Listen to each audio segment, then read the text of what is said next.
S'il est encore impossible de dresser un bilan complet, on peut dire que nous venons de vivre les journées les plus chaudes de notre histoire, avec des conséquences humaines documentées au fil des jours: noyades, coups de chaleur, arrêt cardiaque, écoles fermées, hôpitaux saturés. Le plan blanc a été déclenché en Île-de-France. Les réseaux électriques ont surchauffé avec des coupures d'électricité par endroits en France, et des entreprises se sont mises à l'arrêt. Ce que nous venons de vivre nous fait mesurer l'ampleur de notre retard d'adaptation, l'ampleur de ce qui nous reste à faire pour faire face aux conséquences du réchauffement climatique. Nous ouvrons cette discussion ce matin avec nos invités. À mes côtés, Franck Lirzin. Bonjour monsieur. Bonjour. Vous êtes ingénieur, auteur de Habiter un monde qui brûle aux éditions de l'Aube. À distance, je salue Philippe Biwix. Bonjour monsieur.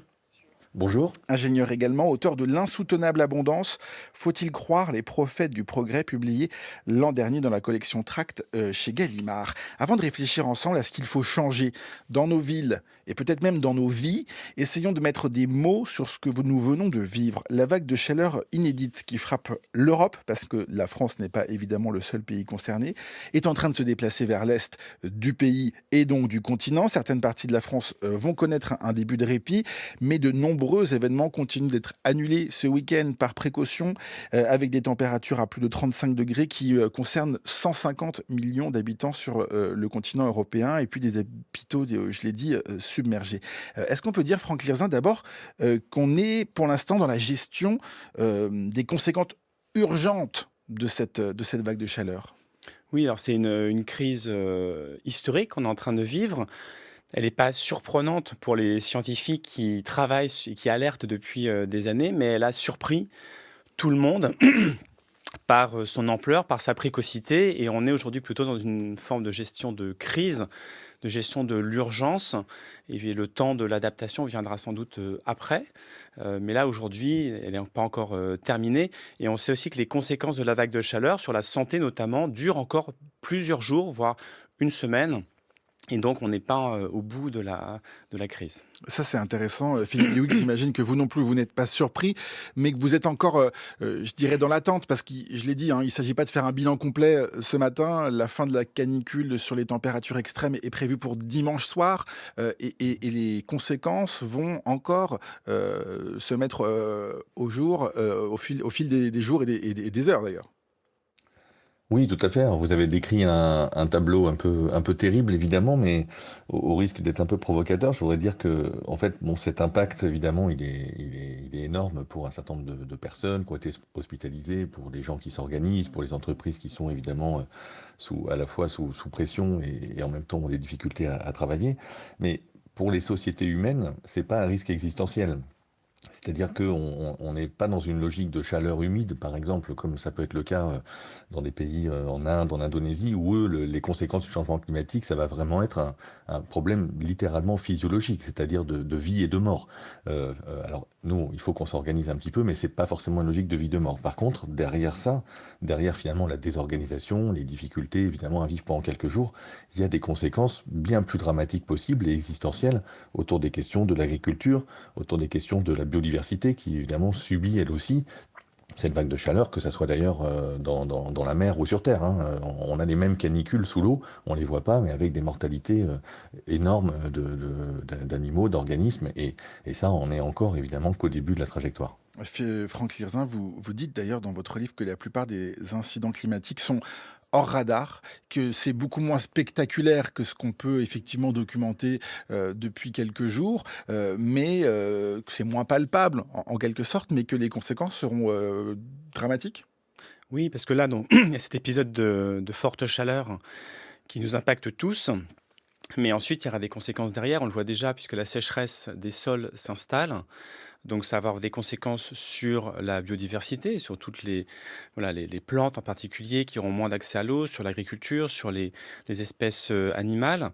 Ça aura aussi des conséquences sur les sols qui se rétractent. Et donc, c'est un phénomène qu'on appelle le retrait-gonflement des argiles. Et donc, toutes les maisons qui ont des fondations peu solides se fissureront. Et c'est plusieurs millions de Français qui sont concernés. Mais c'est des choses qui sont plus silencieuses, effectivement, mais qui sont vécues par des millions de Français. Donc c'est une forme de crise à long cours et de temps en temps, comme effectivement cette semaine, il y a une crise de grande ampleur qui met Mmh. en lumière certains aspects de cet élément-là, mais c'est bien un bouleversement profond de notre société, de notre mode de vie que nous sommes en train de vivre. C'est ça que je voulais pointer du doigt, avec vous, c'est cette forme de double temporalité. Effectivement, nous sommes dans la crise et dans l'urgence aujourd'hui, mais il y a, et vous l'avez dit, par exemple, ces récoltes, qui, seront, dans quelques semaines, ratées, ces, forêts qui seront, très abîmées et puis, vous l'avez dit aussi, des conséquences sur, l'habitat. Oui, donc on le voit déjà dans les au niveau animal, dans les élevages, il y a une hausse très, très forte de la mortalité. Il y a des milliers, voire peut-être des millions, d'animaux qui meurent. Donc il y a une crise sanitaire en cours là qui a commencé. Et puis on voit aussi, par exemple, sur les arbres, donc quand ils sont dans une situation comme ça, ils se mettent sous une situation de stress. Et donc ils vont pouvoir résister, ils vont pouvoir réguler leur eau, et ils savent comment passer des événements climatiques de ce type-là. Par contre, ce qu'ils ne savent pas faire, c'est quand, là c'est le deuxième de l'année, peut-être qu'on en aura un autre dans quelques semaines, et puis l'année prochaine aussi, et l'année d'après aussi. Et en fait, c'est la répétition de ces événements qui va affaiblir les écosystèmes. Ça vaut aussi pour les bâtiments, pour les Mmh. villes, puisque les bâtiments, eux aussi, ils vont s'abîmer, comme je disais, soit ils vont se fissurer pour ceux qui sont sur des sols fragiles, mais aussi les équipements. On l'a vu pendant la crise, beaucoup de climatiseurs ont lâché, Ouais, purement et simplement. parce que les températures étaient trop importantes et elles n'arrivaient plus à gérer, ouais. Exactement, ils ont été, posés, ça d'ailleurs quelque chose d'assez fou, mais, bridés en quelque sorte parce que quand ils ont été posés, on n'imaginait pas que les températures monteraient jusqu'à 40 degrés. Donc la plupart, ont été, paramétrés pour, pouvoir climatiser, Mmh. quand l'air extérieur est à 30 degrés, 35 degrés et pas 40 degrés. Et donc quand on va, tirer sur leur puissance, à un moment donné, ils lâchent. Est-ce qu'ils seront réparés pour la prochaine fois? Est-ce qu'ils seront prêts pour la prochaine fois? Donc c'est bien un affaiblissement progressif que ces crises nous font vivre. On va parler évidemment du futur, de l'adaptation, de ce qu'il faut changer tout à l'heure, de la climatisation. On ouvrira évidemment cette question.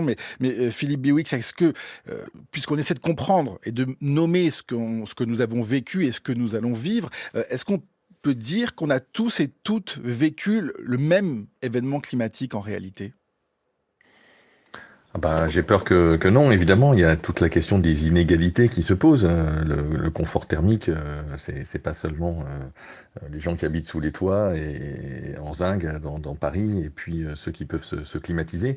Je pense il y a on met en lumière une vraie fragilité des sociétés humaines, et aussi avec des choses qui vont faire qu'on va aller assez lentement, en fait, hein. C'est terrible, mais on va évidemment devoir prendre la mesure, hein, de ce qui s'est passé et essayer de peut-être effectivement travailler des sujets d'adaptation. Mais ce qu'il faut comprendre, c'est que on vit dans un système technique qui a une très très forte inertie, hein. C'est-à-dire que les villes, les infrastructures techniques, ce sont des choses qu'on ne transforme pas comme ça en quelques années, hein. On peut changer tous les smartphones de tout le monde en moins de 5 ans. On peut changer peut-être toutes les voitures de tout le monde en 10 ou 15 ans. Mais une ville, vous la changez pas, hein. La ville, on peut la transformer, on peut la faire évoluer, mais on la remplace pas. On ne fait que empiler quelque part, rajouter des choses. Et donc, effectivement, on fait face à un mur quelque part qui est un mur de l'inertie de tout le parc existant, de tout ce qui est installé. Et on l'a déjà vécu d'une certaine manière. Alors, jusqu'à présent, c'est vrai qu'on était sur la question du confort thermique d'hiver. Et Mmh. si vous regardez la stratégie nationale bas carbone, l'idée, hein, bien sûr, c'était de rénover tous ces millions de logements pour leur faire atteindre des niveaux de consommation plus faibles en hiver, et donc accompagner la baisse des besoins en chauffage. Et en fait, quand vous regardez ce qui s'est passé, la stratégie nationale bas carbone, eh bien, on a fait quelques dizaines de milliers, peut-être on est monté à 100 000 rénovations complètes par an. Il y a eu des gestes unitaires, hein, quelques isolations par-ci par-là, un changement d'une cuve ou d'une chaudière, mais globalement, les rénovations complètes, dont on disait qu'on allait en faire des dizaines de millions d'ici 2050, on n'a pas du tout réussi à tenir le rythme. Et donc, on est vraiment pris dans quelque chose. Alors, il y a plein de raisons à ça, et c'est là que les inégalités se présentent. Ça peut être de dire pour faire une rénovation, ça a un certain coût. Jusqu'à présent, fallait arbitrer ça avec les économies d'énergie qu'on allait faire. Évidemment, quand le gaz est un peu plus cher avec l'Ukraine ou quand le détroit d'Ormuz est bloqué, ça peut permettre de penser qu'on va réussir à mieux se payer un investissement. Mais encore faut-il pouvoir aller voir son banquier, avoir les moyens d'investir. Quand vous habitez dans une copropriété privée, il faut que ça soit voté en assemblée générale. S'il n'y a pas de retour sur investissement, c'est pas forcément évident. Donc il y a quand même une logique à la fois de moyens organisationnels et humains et industriels pour réussir à mener des programmes de transformation avec 30-40 millions de logements, et je vous parle pas évidemment de tous les équipements publics, etc. Mais il y a aussi une inégalité fondamentale face finalement à la capacité à investir ou pas Hmm. dans son bien, quoi. L'habitat, le lieu de travail, les moyens de transport, les inégalités sautent aux yeux quand on est face au changement climatique, Franck Lirzin, c'est-à-dire qu'il y a une dimension très sociale, en fait, aussi de cette crise-là. Oui, et c'est en quelque sorte une double peine puisque les personnes qui sont les plus, exposées aux effets du changement climatique sont celles qui sont déjà vulnérables d'un point de vue, social. Donc ça va être les personnes qui, habitent dans des logements, mal isolés ou, dans une architecture qui est pauvre et qui le bâtiment va se réchauffer très vite. Donc c'est là où les logements sont plus abordables, plus, accessibles. C'est toutes les personnes qui doivent travailler à l'extérieur aussi. Je pense aux chantiers en particulier et donc des personnes qui n'ont pas d'autre choix que de travailler dans des conditions, très, difficiles. Ça va être aussi dans les hôpitaux. Enfin, on voit qu'en fait, les métiers qui sont déjà par nature essentiels mais difficiles sont aussi ceux qui vont être le plus confrontés aux effets du changement climatique. Et dans le même temps, c'est ceux qui sont, c'est les métiers ou les habitats pour lesquels il n'y a pas forcément les moyens de les adapter. Donc c'est pour Hmm. ça qu'il y a une forme de double peine. Et donc l'enjeu des inégalités, il est extrêmement fort pour l'adaptation, puisque si on prend le cas de la chaleur, la climatisation dont on parle beaucoup, les personnes qui ont les moyens peuvent s'acheter un climatiseur, l'installer, etc. Mais si on veut le déployer à grande échelle, comme le disait Philippe Biwix, en particulier dans les logements sociaux, par exemple, ça nécessite un investissement important, une mobilisation importante, et elle ne peut pas se faire à titre purement chacun pour soi. Ça ne peut pas être voilà, une course à l'individualité. Pour poursuivre cette réflexion sur est-ce qu'on a vécu tous et toutes ce même événement au-delà des inégalités sociales, il y a aussi, Franck Lirzin, des inégalités territoriales. C'est-à-dire que même si le dérèglement et le changement climatique est un phénomène qui touche l'ensemble de la planète, il y a par endroit, comment dire, une manifestation très locale et très différente aussi. Oui, c'est la vague de chaleur, elle est sur tout le territoire et au-delà sur en grande partie de l'Europe. Mais ces effets sont amplifiés dans les villes parce que les villes, c'est des endroits très minéraux. C'est des endroits où l'air circule peu ou mal. Et donc, pendant la journée, en fait, les matériaux vont absorber la chaleur. Et la nuit, ils vont la restituer. Donc, ils fonctionnent comme des sortes de radiateurs géants. Peut-être que on le voit même dans les logements, puisque les murs sont montés en température. Donc, la nuit, ils vont chauffer l'appartement. Et donc, il y en a des écarts de température qui peuvent aller jusqu'à 8 à 10 degrés entre le cœur, le centre d'une ville et sa périphérie. Et c'est donc un écart qui est important. Et on parle de nuit tropicale, qui sont les moments où les nuits, la température ne descend pas en dessous de 26 degrés dans les villes. Et donc, ça rend, voilà, pour les habitants urbains, le phénomène beaucoup plus marquant, beaucoup plus difficile à vivre que pour ceux qui habitent Hmm. plus loin. Voilà. Et il y a sans doute un intermédiaire qui sont, à Paris en particulier, la petite couronne.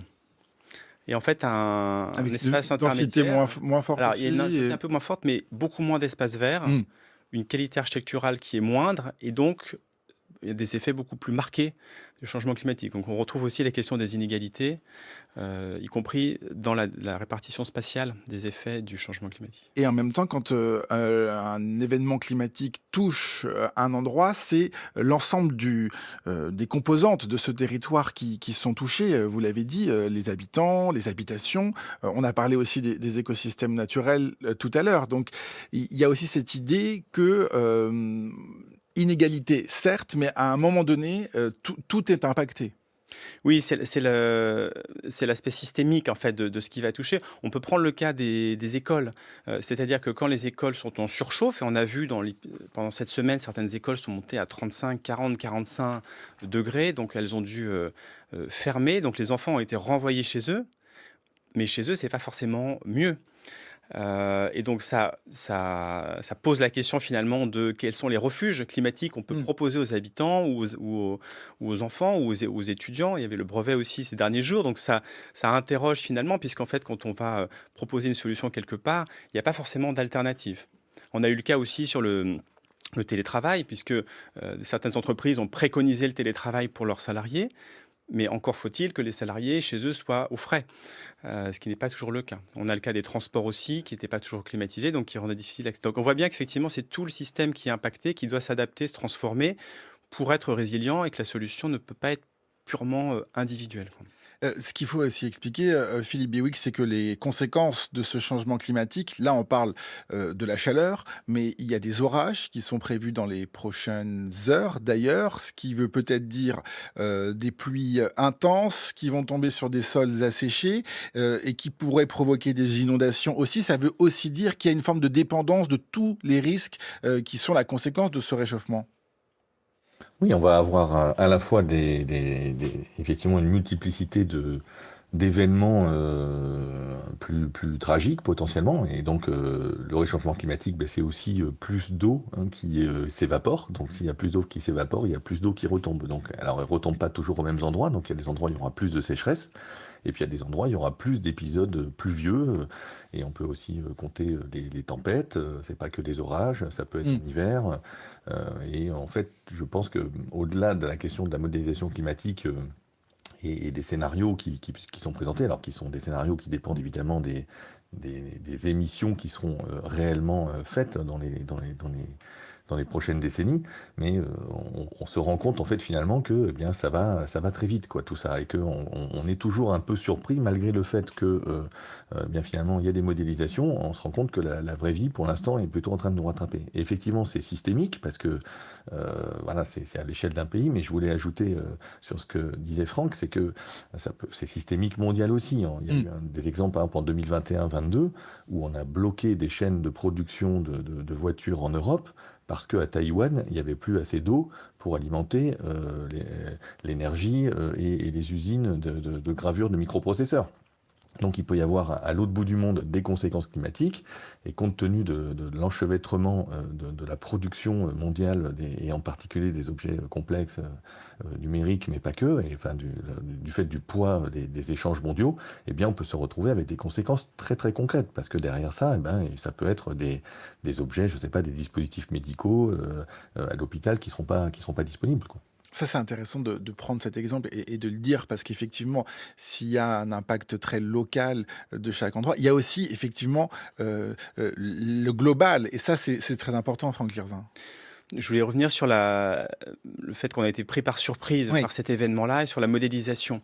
Le président a dit enfin, voilà, que c'était un événement exceptionnel. Et ça, c'est une des difficultés qu'on a, c'est qu'on sait très bien prédire les grandes tendances du changement climatique, mais on a beaucoup de mal à savoir quels peuvent être les événements exceptionnels. Donc, les modèles qu'on utilise, en fait, ne savent pas prédire ce qui va être exceptionnel. Et c'est ce qu'on vit Donc, par exemple, pour être aujourd'hui. très, très clair sur la vague de chaleur qu'on vient de vivre, les prévisions météo savaient qu'il y allait avoir une hausse des températures, une canicule, mais ne pourraient pas en mesurer l'intensité, en prédire l'intensité. Bah, c'est que par exemple, quand les modèles climatiques disaient la température ne pourra pas monter au-delà de 40 degrés à Paris. Or, le record, il y a quelques années, était 40, au-delà de 42 degrés. On verra cette fois-ci. C'est parce qu'en fait, ce qui est vraiment dans les événements très très rares, ce qui apparaît comme très très rare, très difficile à appréhender. Mais quand on regarde d'un point de vue physique, en fait, ce qui est en train de se passer est tout à fait prévisible. Et donc, on est toujours dans cette difficulté à savoir. Enfin, il faut toujours se dire que quand on pense que quelque chose va se passer, sans doute que les choses seront encore pires que ce qu'on imagine. plus intense, plus précoce. Mais pourquoi vous dites ça? Parce que c'est quand même ça, c'est très alarmiste, mais parce qu'aujourd'hui, l'expérience montre que, à chaque fois qu'on prévoit quelque chose, l'intensité est au-delà de ce qu'on a prévu. Voilà, c'est ça exactement. C'est qu'on sait bien prédire les grandes tendances, on sait prédire qu'il y aura des canicules, mais l'intensité de ces canicules, leur précocité, on a beaucoup plus de difficultés.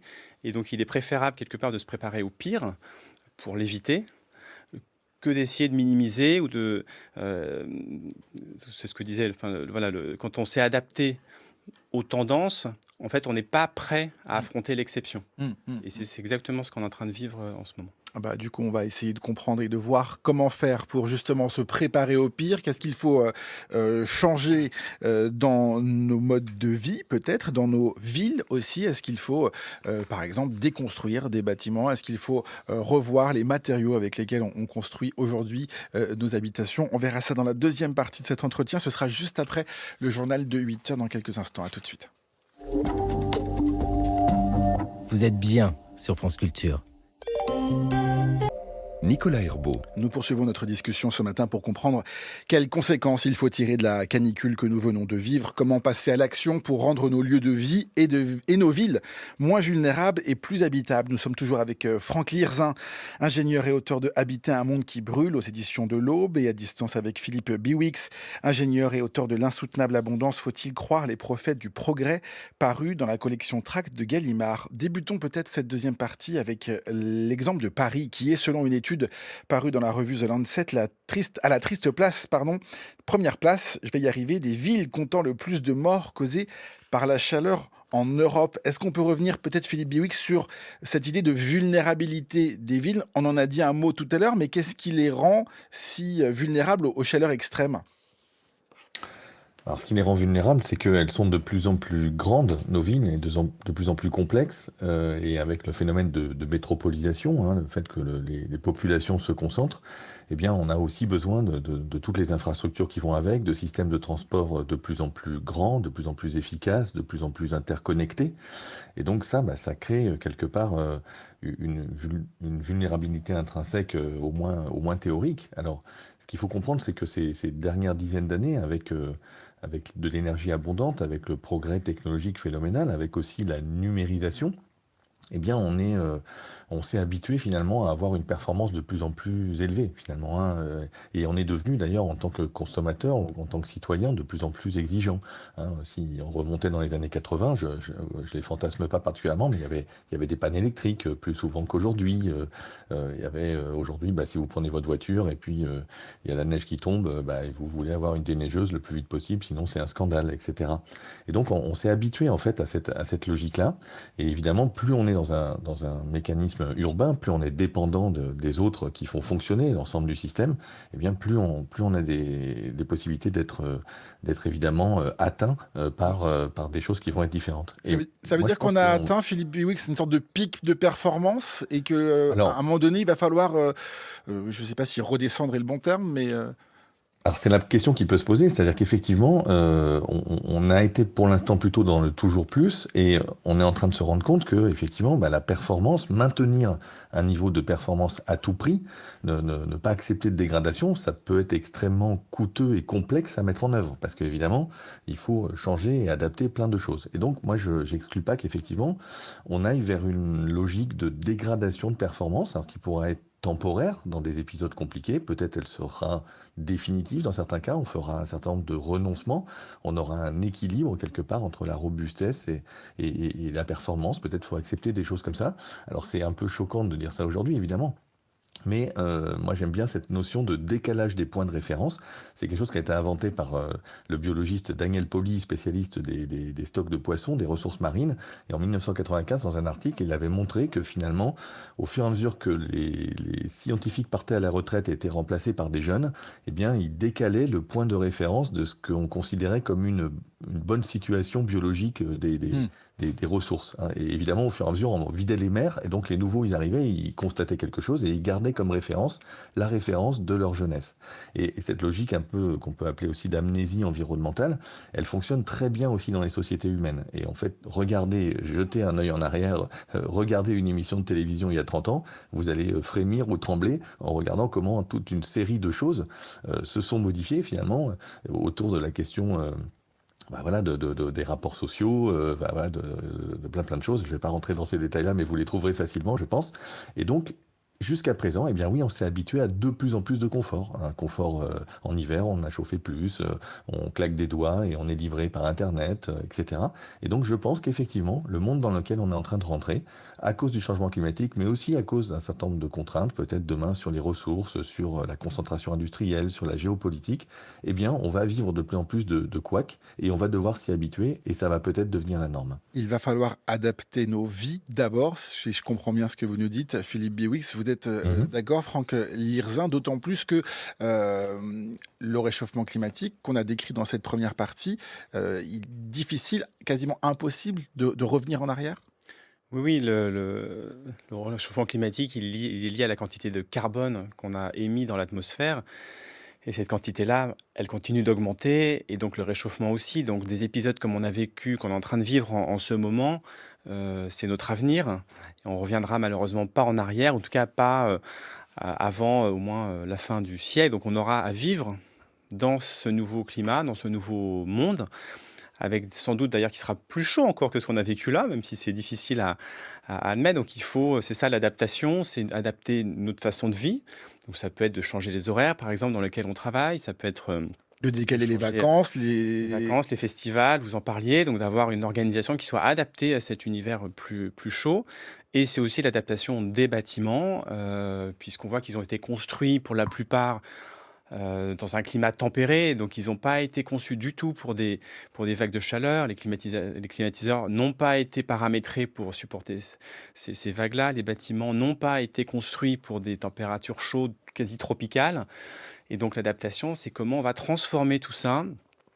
Et c'est un peu une course de vitesse, puisque ça prend beaucoup de temps pour le faire, mais lui, le climat, il n'attend pas. Et donc tout l'enjeu, ça va être de ne pas être pris de court. avec la question qui, je sens, arrive sur les lèvres de tout le monde, auditeurs et auditrices, et donc les miennes aussi. Est-ce qu'il faut installer la climatisation partout? C'est le débat politique aussi qui est en train de s'installer, Philippe Biwix. Oui, alors ça, j'ai été surpris par la vitesse à laquelle ce débat est entré dans la discussion et comment certains ou certaines s'emparent du sujet de manière plus ou moins élégante et efficace.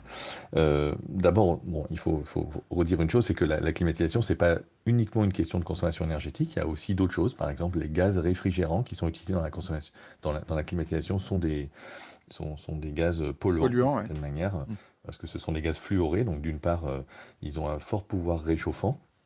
Quand il y a des fuites, par exemple, ben, c'est des équivalents importants de carbone qu'on met dans l'atmosphère. Et puis, ce sont aussi souvent des précurseurs de PFAS, les fameux polluants éternels, hein. Donc voilà, rien n'est jamais parfait, c'est la première chose. Donc quand bien même on pourrait les installer, quand bien même on aurait d'énergie pour ça, et c'est vrai que les climatiseurs, ils pourraient fonctionner avec des panneaux solaires dans les moments de pic de la journée, donc il y a un côté assez élégant. Voilà, c'est pas la panacée technique non plus. Alors, première chose, c'est qu'il y a toute une gamme, tout un continuum de techniques possibles avant la climatisation. Il y a les stores, il y a les auvents, il y a les volets, il y a le blanc de meudon, il y a la ventilation naturelle, il y a toute une série de techniques qui peuvent être mises en œuvre, qui fonctionnent, qui peuvent d'ailleurs être mises en œuvre avec des coûts bien moindres, hein. Installer un store extérieur sur un Velux, installer un volet là où il n'y en avait pas, c'est des choses qui peuvent être assez simples, qui ne demandent pas une haute technologie et des compétences très, très fortes d'installation. Alors ensuite, je pense qu'effectivement, comme tout le monde, on voit bien qu'il y a toute une série de situations. Alors, on peut penser aux EHPAD, on peut penser aux hôpitaux, etc., où ça me paraît indispensable Mmh. d'avoir peut-être aussi demain des pièces refuges, des lieux refuges qui seront climatisés, où les gens pourront venir prendre un peu de fraîcheur. Je sais pas, des bibliothèques, des lieux d'accueil, on peut imaginer des choses comme ça. Les écoles, on pourrait discuter, parce qu'effectivement, il pourrait y avoir des questions plus organisationnelles évidemment des décalages d'horaire ou des choses comme ça. Moi, je serais intéressé d'aller voir ce qui se passe, comment ça se passe en Espagne, par exemple, dans le sud de l'Espagne, hein, qui vivent ces températures-là déjà. Est-ce que toutes les écoles sont climatisées ou pas? Je pense que c'est pas le cas. Enfin, en tout cas, c'était pas vrai en 1950. Donc, ils avaient sans doute d'autres solutions pour fonctionner. Il y a la végétalisation des villes. Qui a déjà démarré un petit peu, donc on peut aller chercher plein de choses. Il Mais faut ensuite, adapter, évidemment, cette adaptation, elle passe par différentes méthodes, en quelque sorte. Franck Lirzin, sur la climatisation, la bonne méthode, une bonne méthode technique, mais avec, effectivement, comme l'a dit Philippe Biwix, aussi des aspects négatifs. Oui, c'est une solution, comme l'a dit Philippe Biwix, qui est efficace, mais avec des contreparties négatives. Après, c'est vrai que la réaction, parce qu'il y a une recharge de froid un peu désespérée, et c'est vrai qu'on pense climatisation parce qu'on imagine que ça s'installe vite et que ça apporte du froid rapidement. Et que c'est performant. Et que c'est performant, et ce qui est vrai, quand on regarde aux États-Unis, au Japon, quasiment tout le monde est climatisé. Il y a des villes comme Phoenix, par exemple, ou même Tokyo, qui ne pourraient pas exister s'il n'y avait pas la climatisation. Donc, c'est des villes qui sont totalement dépendantes de la climatisation. Nous, quelque part, on va y venir, mais on a cette chance de pouvoir se dire qu'il n'y a pas que ça. Comme l'a très bien dit Philippe Biwix, il y a plein d'autres solutions à titre individuel. On peut, effectivement, la chaleur, quand elle rentre dans les bâtiments, elle vient d'abord des fenêtres. Donc fermer, occulter les fenêtres, les protéger. Elle vient ensuite du toit, puisque les 3/4 de la chaleur du soleil au zénith tombe sur les toits. Donc protéger les toits, ça protège déjà beaucoup. Donc c'est des méthodes de rafraîchissement et de la climatisation. C'est une solution parmi d'autres. Mais ça veut dire que, puisque vous parlez des fenêtres, qu'il faut arrêter aujourd'hui de construire des bâtiments en verre, des tours en verre qui ne reposent que sur la climatisation en réalité? Oui, c'est une aberration. On a encore des logements qui sont construits sans volets.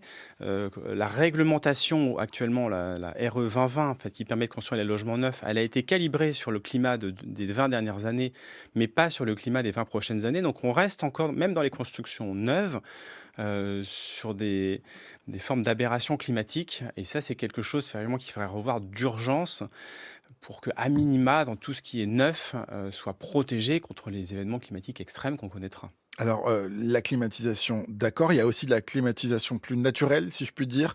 Est-ce que l'idée de remettre du verre, de la végétalisation dans les villes, Philippe Biwix, ça participe aussi de cette forme d'adaptation et de préservation du cadre de vie? oui, en partie. Alors, moi, j'aime bien cette solution parce que c'est une solution qui apporte aussi des co-bénéfices, hein. C'est-à-dire que replanter des arbres, c'est aussi réaccueillir un peu de biodiversité. C'est aussi bon pour la santé humaine, pour la santé mentale. Effectivement, ça apporte indéniablement une fraîcheur parce qu'il y a des phénomènes d'évaporespiration, les ombres, etc., qui vont faire que naturellement, on va gagner quelques degrés. Enfin, c'est même très significatif sous une frondaison.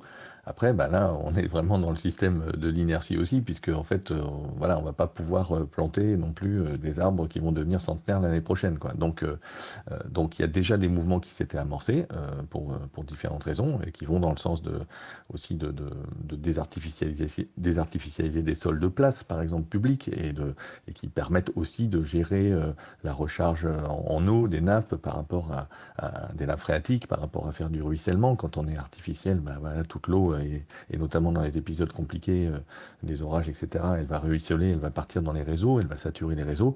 Au contraire, on réouvre les sols, on redonne une fonctionnalité au sol, et on peut à ce moment-là, effectivement, à la fois avoir du frais, et gérer des sujets d'eau, de stockage d'eau, etc. Donc c'est plutôt bon. Moi, je pense qu'il faut on va aller plus loin que ça. Effectivement, Franck pointait la question du neuf qu'on construit encore. Effectivement, je pense qu'il faut, la boîte en verre, l'immeuble en verre climatisé, enfin c'est un peu l'architecture des paresseux, quoi, hein. Finalement, quand vous n'avez pas trop d'idées pour animer votre façade, pour faire quelque chose de beau, finalement faire un bâtiment en verre, c'est beau, ça fait moderne, c'est Mais alors, propre, qu'est-ce qu'on hein. met à la place, Philippe Biwix?